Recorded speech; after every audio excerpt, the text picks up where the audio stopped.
Hi guys, today in another episode as part of the informal series Brown Car Guy and Buddies, I'm going to have a chat with a very dear friend of mine. I've known him for I think coming up to 15 years or nearly 15 years now, but he's lived out in the Middle East for well over 4 decades. He is Fraser Martin, and he does a lot of stuff. He's been involved with every aspect of motoring and automotive, including journalism, which is where I got to know him when I was doing Car Magazine out in Dubai. And he's also been involved in lots of different things, including he was involved in the, if you remember, Jeremy Clarkson's famous series Motorworld, when he did the Dubai episode, he was actually involved in that, and I think he was actually on screen as well for a little bit of that. So we're going to have a chat with him, find out about all the amazing things that he does. Before you do that, make sure that you subscribe to this channel. I think you can hover over the logo, subscribe, make sure you hit that bell, a notification icon, so that you get updates on all of the videos as I upload them. Make sure you follow me on all the social media. That's hashtag BrownCarGuy on Twitter, Instagram, Facebook, and of course, subscribe to BrownCarGuy.com. There's also a very exclusive piece of content, which I will tell you about at the end of this video, where you can find on a specific URL, and I'll tell you that at the end of the video, so stay tuned. And yeah, this should be fun. Hi Fraser, how you doing? Hi, good afternoon or good morning. Good morning. It's morning here and it's afternoon there in Dubai, and it's so good to see you again. After a stalled attempt to do this yesterday, which is my fault. So this is kind of like take 2 of doing this. So you are admitting it then? I think I just pressed too many buttons too quickly and I just blew everything up. You know, that was the problem. That happens to me. I get that with the toaster. Yeah, you don't want to do that with a toaster. No, unless you like it toast burned. You know, if you like it crispy, it's fine. How's your weather today? How's the weather? It's better than it was yesterday, because yesterday it rained all day long, and it's kind of tough because and we spoke a little bit about this yesterday, but we've had this long period of lockdown, so I think we're into the 6th week, I think, at the moment of lockdown here in the UK, and most of that time has been fantastic weather, which kind of sucks, since especially the Easter bank holiday and stuff, because we've had as usual in the UK, we've had a pretty dreary winter, and then of course we all look forward to a great summer, and then of course the sun comes out and it's all wonderful, and then you can't go outside because that would be irresponsible. So, it's much better when it rains, because then you can look outside and go, I don't want to go out anyway. I didn't want to be out anyway. It's a pretty horrible morning here. It's been windy. I think we're probably now at the end of the spring or the beginning of the summer, because there's not much of a transition. A shamal this morning, so a dust storm, and that's usually the first sign of it going to start to get hot. Yeah. Well, it's starting to get hot and stuff, and I talked about lockdown there, and I remember near the beginning of this lockdown, you put up a kind of a guide, a manifesto. It was based on your own experiences, because you were actually a human shield during the first Gulf War in Kuwait. So, and you wrote this thing. What was the thinking behind this piece that you'd written and posted on Facebook? And for those watching, I'll try and put a link below in the description. I refer to myself as a guestage rather than a hostage, because we were, in theory, guests of the Iraqi government, although we were actually in Kuwait and under house arrest and not able to move, and finally got roused out our beds with Kalashnikovs. But that's a whole different story. Yeah. The point about putting my thoughts down at the beginning of all of this was that, having done it before, I kind of knew what to expect in the sort of isolation, being on your own thing. And for a lot of people, that's quite a difficult thing to do. A lot of people just don't survive very well by themselves. So, I just put down a few pointers of things that A, I had learned, B, that I had learned about myself subsequently, and C, that were just sort of common sense. And one of the problems, I think, in a situation like this, in a situation like we're all finding ourselves in, is that common sense, and you only have to look at the politicians for this, is a bit thin on the ground. And whilst, teaching your grandmother to suck eggs is not necessarily what everybody wants to hear, sometimes a simple thing just makes you sit back and go, ah, yeah, that's right. I never thought of that. Yeah. And that was all I intended to do. It was just to give some people that maybe found themselves in a bit of a tight spot or in a bit of a corner a little bit of, practicality. As I said before, there's a lot of time here and there's a lot of things, but it isn't necessary to empty cupboards. It isn't necessary to learn to play a musical instrument or a new language. It's enough to survive this and get through it with your brain still working and your mind still intact.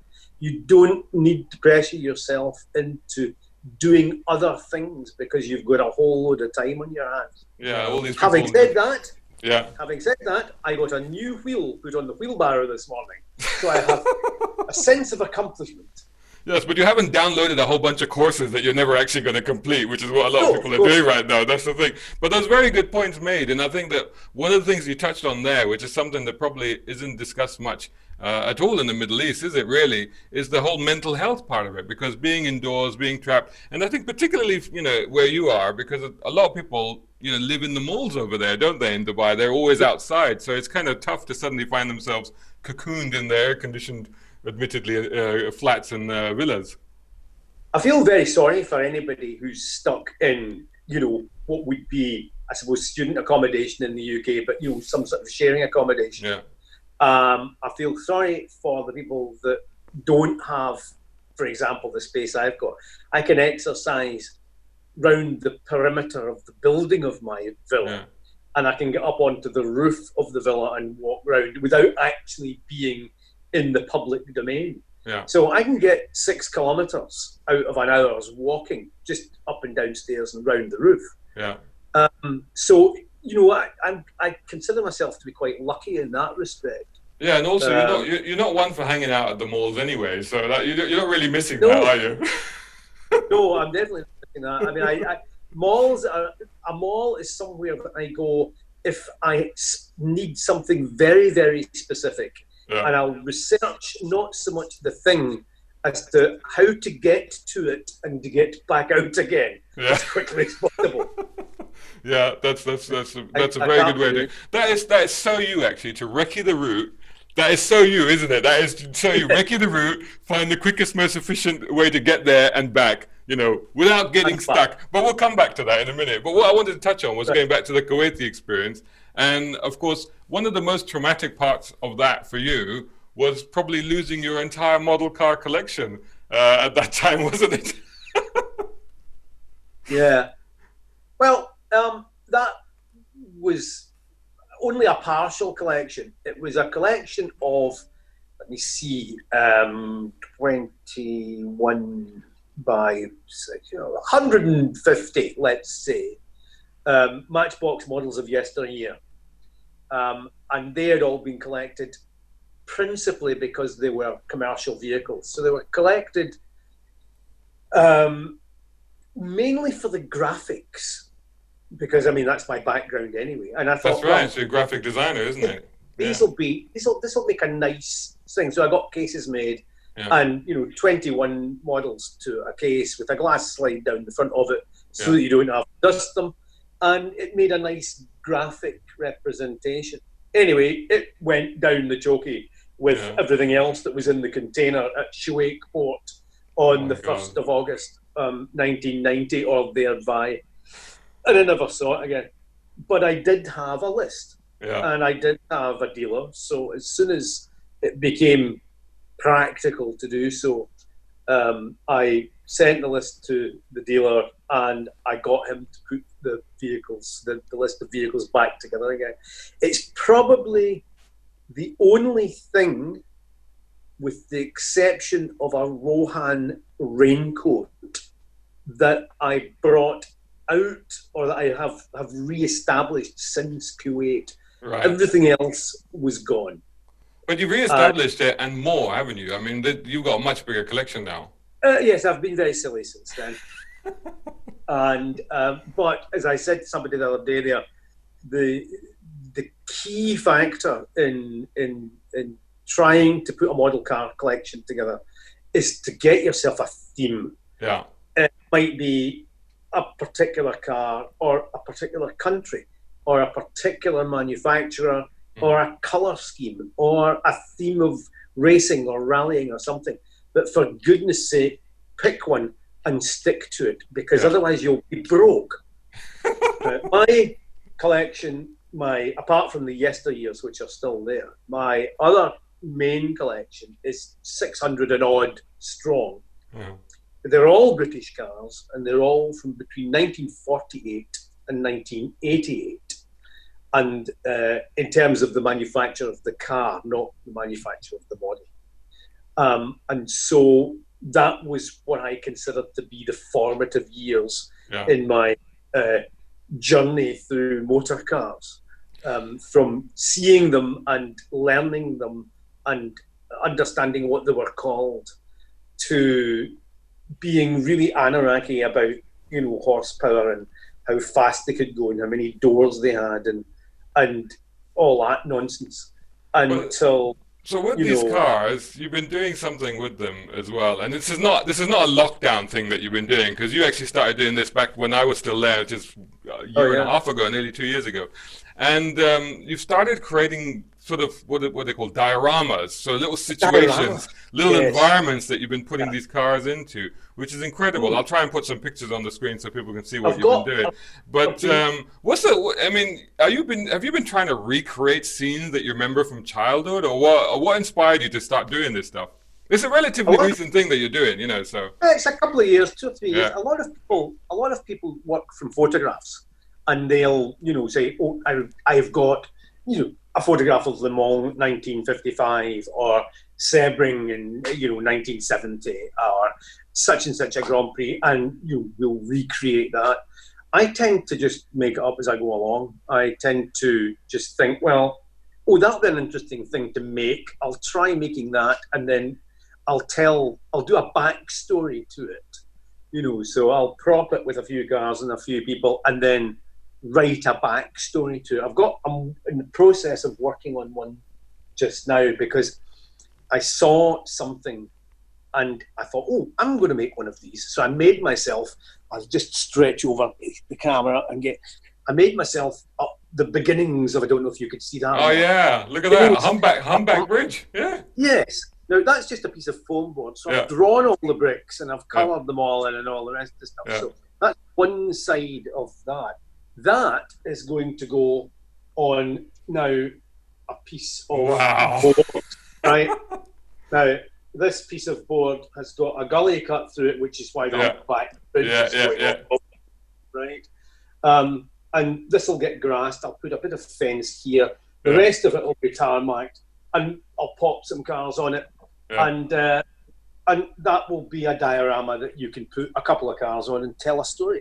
And you're doing stuff with the cars as well, aren't you? I mean, you've modified a few cars, you've changed them, you've done some burnt out versions and some sort of, abandoned cars and stuff like that. I don't have any physically present here, but there's lots of, and I've got a Range Rover P38, which I turned into, I suppose, a realistic model of a P38. It was a cheap model. And so I bought it and I dismantled it, and then I put the bodywork and the chassis back into a plastic bag and drove the Jeep over it. Oh my God. And then when I fished the bits out of the plastic bag, there was enough, fastened it all back together. So I put some of the bits back inside, put some of the chrome back on. And it looks like most P38s that you see lying around, collapsed on the suspension, wheels pointing the wrong direction, rolled, dented, dusted. Oh my goodness. Oh dear, oh dear. To get the correct patina, once it was all ready, I sprayed it with a tin of hairspray, put it out into the yard at the front, and swept the yard round it while it was still sticky. And it works very well. Oh my God! And you're really sort of making do with stuff that you find. You've been going out around Russia looking for bits and pieces. You're like the local rag and bone man, aren't you? Go around looking for all bits and pieces. I was over in the park. I was in the park having a walk months and months ago, and I found little pine cones or little seed pods And I gathered a whole load of these up. The guy thought I was off my head, but I gathered all these little seed cones up and I brought them back and I've bleached them. And all the little seeds have come out. So they've been dusted over with green and they make excellent shrubs. Yeah. Don't have one of them with me, I don't think, either. No, there aren't any there. But they make excellent little shrubs. You just pop them on the edge of a diorama just to make it look a bit busier. Oh my the place is full of rubbish. So I mean, is there any plan for these? Are you just going to photograph them, or are you just doing them for fun, or it's just a thing, sort of an exercise that you do, or? I don't think I could quite bring myself to set them on fire, but I think that might be what has to happen to them because they're beginning to take up quite a lot of room. I might. Yeah. I'm not. What you're saying is they're quite therapeutic to do these sort of things, just to sort of occupy your mind. Yeah. Especially in these conditions. I mean, I could sit and spend 6 hours fiddling around with pieces of plastic and cat litter. We've got cat litter. This is the cardboard cat litter with glue and plaster of Paris, and it makes. I'm not gonna ask what happened to the cat because I know you're not fond of those. Oh no, it's never been a cat. No, this is new cat litter. No, this is unsullied. Unsullied cat. Oh, well, I hope so. But anyway, moving back to this is not what you do. Moving back to your day job. I mean, you've been out in the Middle East like how long now? I mean, since the Middle East began. 40 odd years. Especially, you've got the beard to match. You were there when Moses was there, weren't you? Yeah, not quite. I gave him the stone. Yeah. No, you found him. You found him the staff, really, didn't you? It's like, hey, there's a stick. No, this will work. No, it's not that bad. At least I don't think it is. Although it's nonsense about not being able to get into malls now. Yeah. Because I'm too old. Can I see your ID? Really? Really? Is that what they're doing now? Oh my goodness! Yeah. If you are between the ages of 3 and 12, which definitely rules me out, and if you're over 60 or over, you can't go to a mall now. Really? For the time being, no, you can't. Wow. You can get to a shopping centre as long as it's. You can't go to a wandering around place. Oh wow! You're just not allowed in. Wow. And it's for your own good. I guess so. Yeah. I have to acknowledge that I'm now in a vulnerable age. To protect the elderly, not that you're in. Can you believe that? I was saying speaking to Mum last night, and that's 2 firsts I've had this year. My God! Last summer, I went home to the UK and I met an old school chum, and we went to an exhibition at Kelvin Grove Art Galleries in Glasgow. And before we even got to the entry desk, the guy said, "Oh, that'll be 2 OAPs then." Oh my God!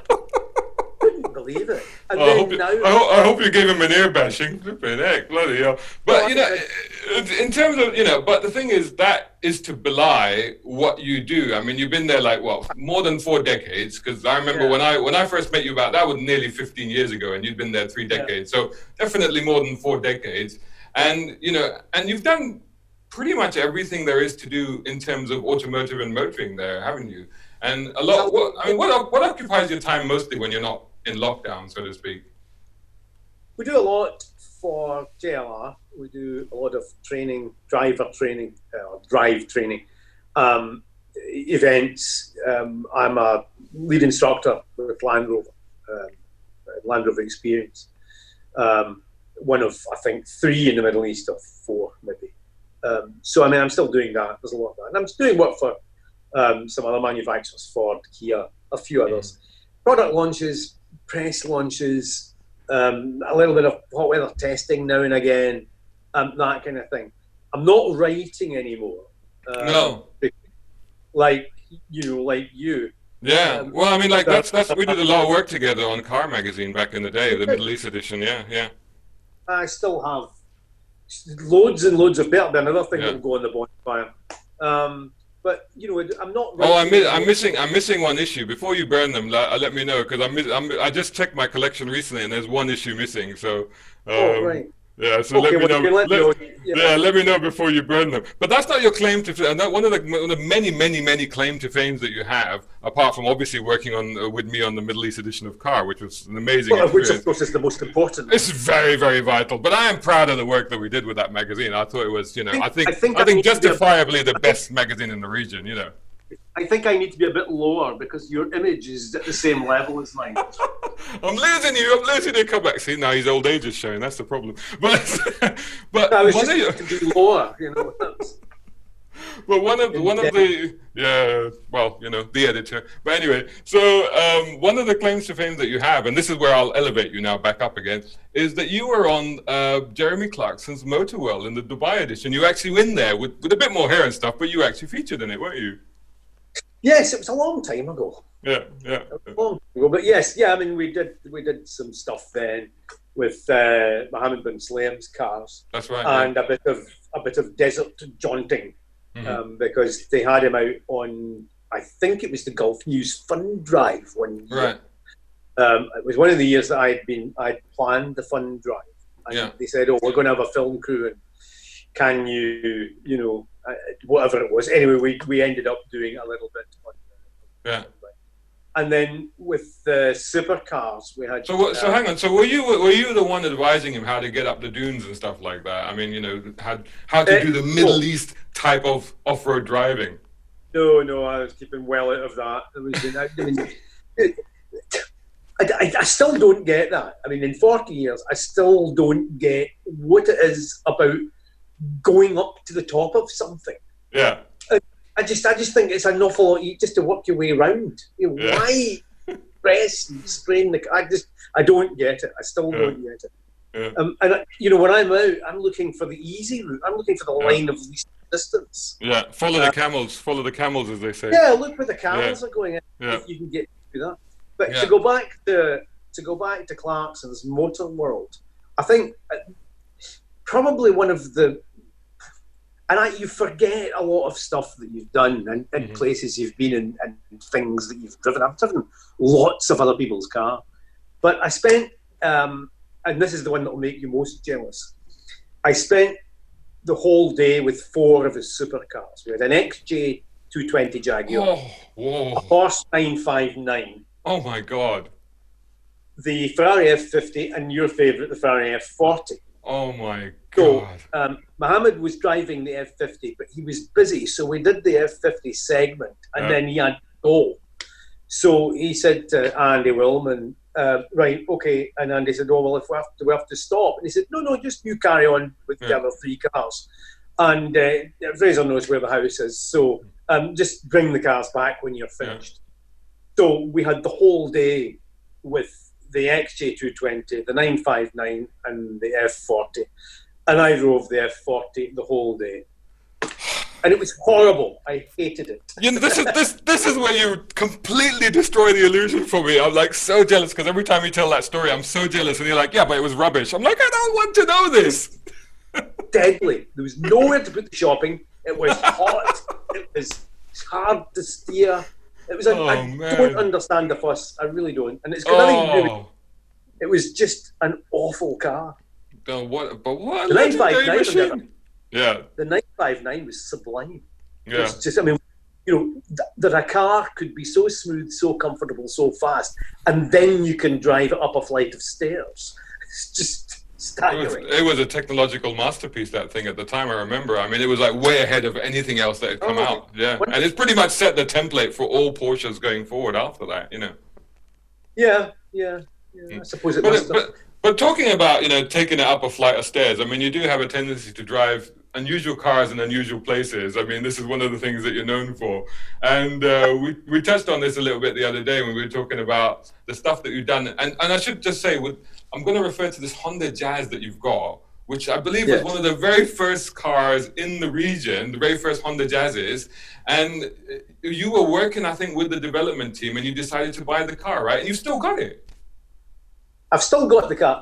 I wouldn't go as far as I was working with the development team, but there were 5 cars come in I think through the dealership or through Honda Middle East for the dealership, and they were Russian spec cars. So they had cassette players and manual gearboxes.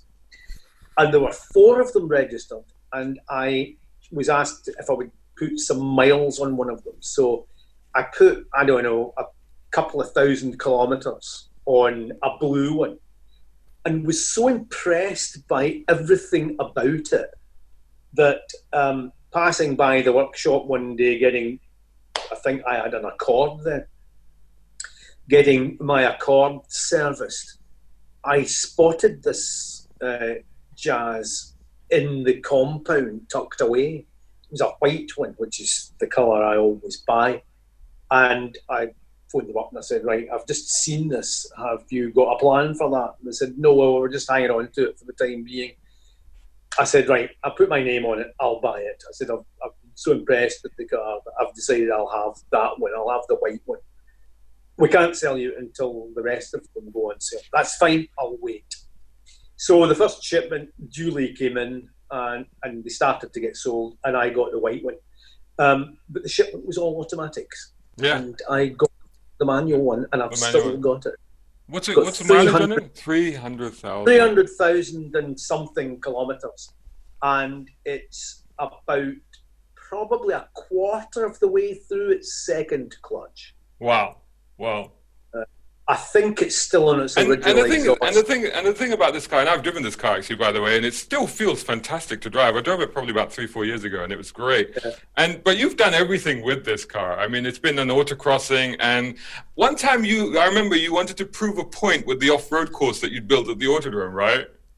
Yes, we did do that. James Burnett took the video. We had prepared some ground for a press or customer event for a German manufacturer, and they were planning to put an SUVs through this, and we prepared the ground and we did the stuff. We got it all built, and they came in and had to look at it and they said, "Oh no, that's far too tough. That's much too aggressive. We'll damage cars. And this will go wrong." And I said, "It is not. I mean, we did this specifically with making it easy in mind."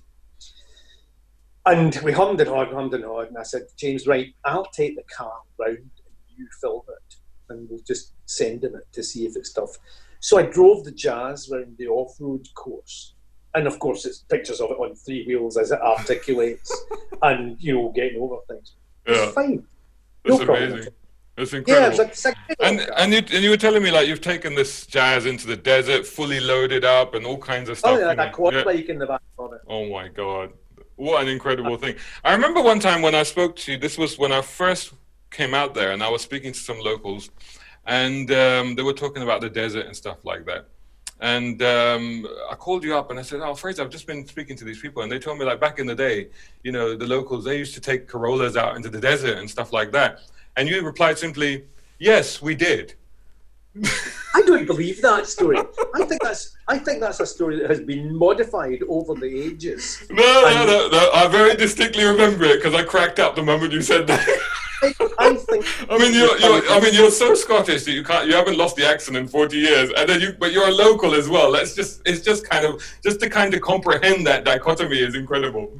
Not the first time I've been referred to as that, I must admit, and I've got some local friends who call me uncle. Yeah. Because I've been here, for forever. But everybody calls you uncle. It's either uncle or the Gandalf of the desert or something like that, right? Chacha. Yeah. Yeah. Gora Chacha. Gora Chacha. That's it. Yeah. That's it. Yeah. No, but the Jazz is. It was a good little car, and driving in the desert's not that difficult. If you can drive in snow, you can drive in sand. Yeah. You just have to remember that it's not about aggressiveness. Mm-hmm. Only as much power as is required, and no more than is necessary. And it doesn't need, masses of grunt unless you want to spend all day driving up a hill. Yeah. But just to keep the car going, it doesn't require. Drop the tyre pressures, give yourself a bigger footprint, keep it moving. It's about momentum. Pick up speed when you've got momentum, and ease off when you haven't got it, so the car rolls. The key to driving in sand is to stay on top of it, not to get in it. Yeah. That's the bit. Yeah.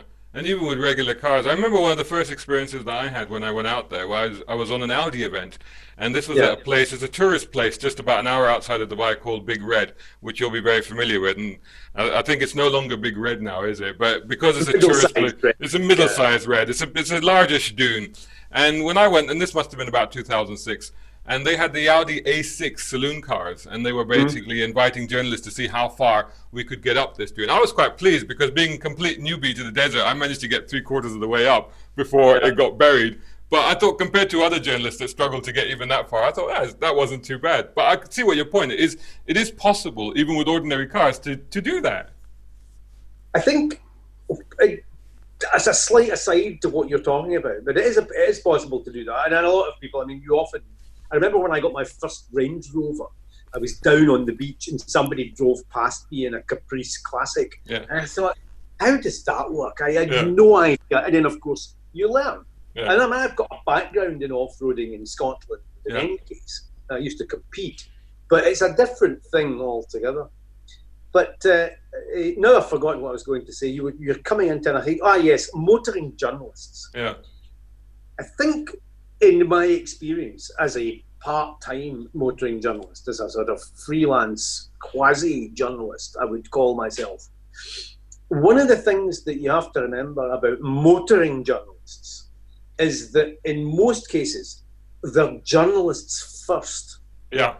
Whereas I am more of a motoring first who can write rather than I'm somebody who can drive and can write rather than somebody who can write and can drive. Yeah. And I think in a lot of cases the and can drive bit has been evidenced to be lacking in this part of the world. What's that you usually say about people's ability to drive? What's that phrase you normally use? Oh yes, it's not so much the ability to drive; it's drawing a comparison.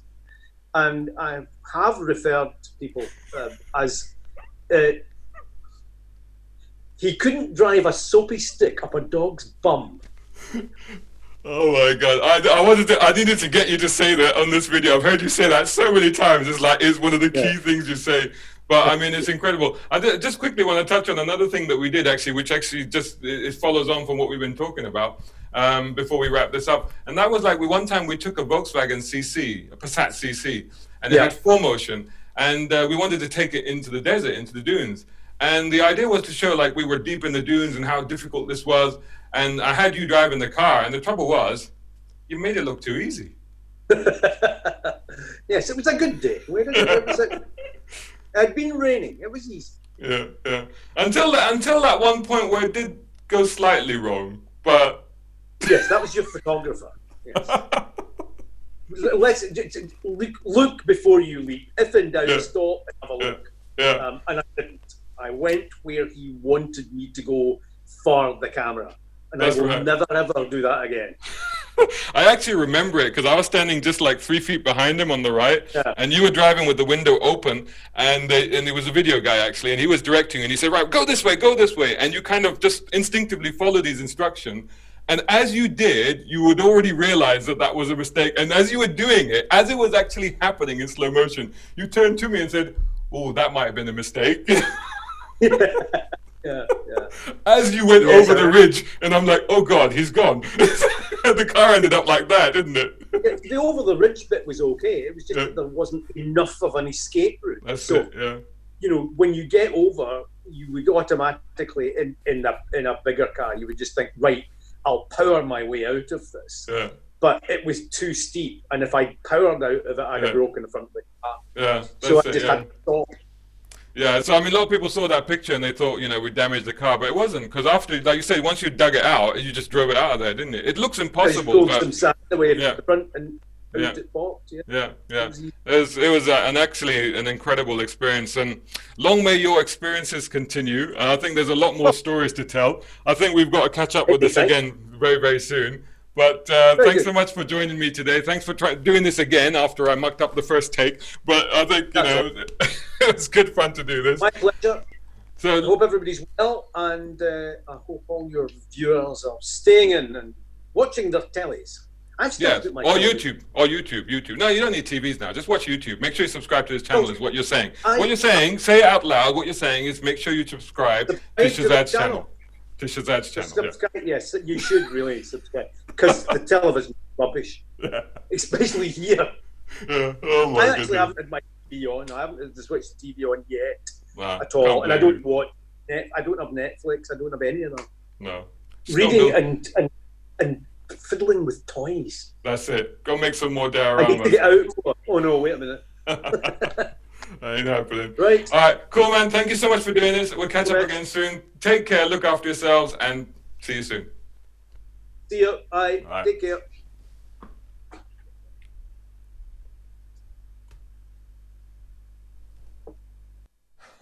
Wow, what an amazing conversation that was. It was so great to catch up with Fraser. Do you know Fraser? If you lived in the Middle East, you may well know him. He's been involved in customer events, press events, and track days. Oh, we didn't really touch on track days. Maybe we'll cover that the next time we talk to him. Let me know what you thought of that conversation in the comments below. And as usual, like, share, all the rest of it. Please do that. Make sure you're subscribing. Make sure you follow me. #BrownCarGuy on all of the social media channels. And subscribe to BrownCarGuy.com as well. And as for that exclusive piece of content, it's something that I've written. It's a piece of fiction. It is a kind of parody sequel to the original Cannonball Run movie. And you can find it exclusively at this link, which is my Patreon account, patreon.com/ShazadShake. I'll also put the link in the description below. So yeah, I hope you enjoyed that. Stay tuned. Lots more to come.